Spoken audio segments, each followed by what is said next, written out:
اس وقت مسلمان ان حالات کو جو اب چل رہے ہیں معمولی سمجھ رہے ہیں، جبکہ بہت سنگین حالات دنیا کے اندر پیدا ہو چکے ہیں۔ اللہ کے نبی صلی اللہ علیہ وسلم نے اپنی ان احادیث میں جو آپ نے بطور پیشن گوئیوں کے بطور احادیث صلی اللہ علیہ وسلم نے بیان فرمائی تھی، ایسا لگتا ہے کہ ان حالات کی ابتدا شروعات ہو چکی ہے۔ چنانچہ مسلم شریف کی ایک روایت ہے، حضرت ابو ہریرہ رضی اللہ تعالیٰ عنہ حدیث کا راوی ہیں کہ اللہ کے رسول صلی اللہ علیہ وسلم نے فرمایا بادروا بالاعمال الصالحہ، اے لوگو اعمال صالحہ کرنے میں جلدی کرو، جلدی کرو، کقطع اللیل المظلم، قبل اس کے کہ وہ فتنے ظاہر ہو جائیں جو تاریک رات کے ٹکڑوں کے مانند ہوں۔ اور ان فتنوں کا اثر یہ ہوگا یصبح الرجل مؤمنا،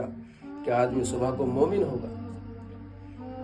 ویمسی کافرا، اور شام کو کافر ہو جائے گا، او یمسی مؤمنا ویصبح کافرا، یا شام کو مومن ہوگا اور صبح کو کافر اٹھے گا، یبیع دینہ بعرض من الدنیا،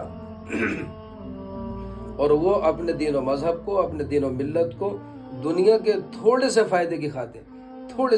خاطر بیچ ڈالے گا۔ آج یہی حالات ہیں،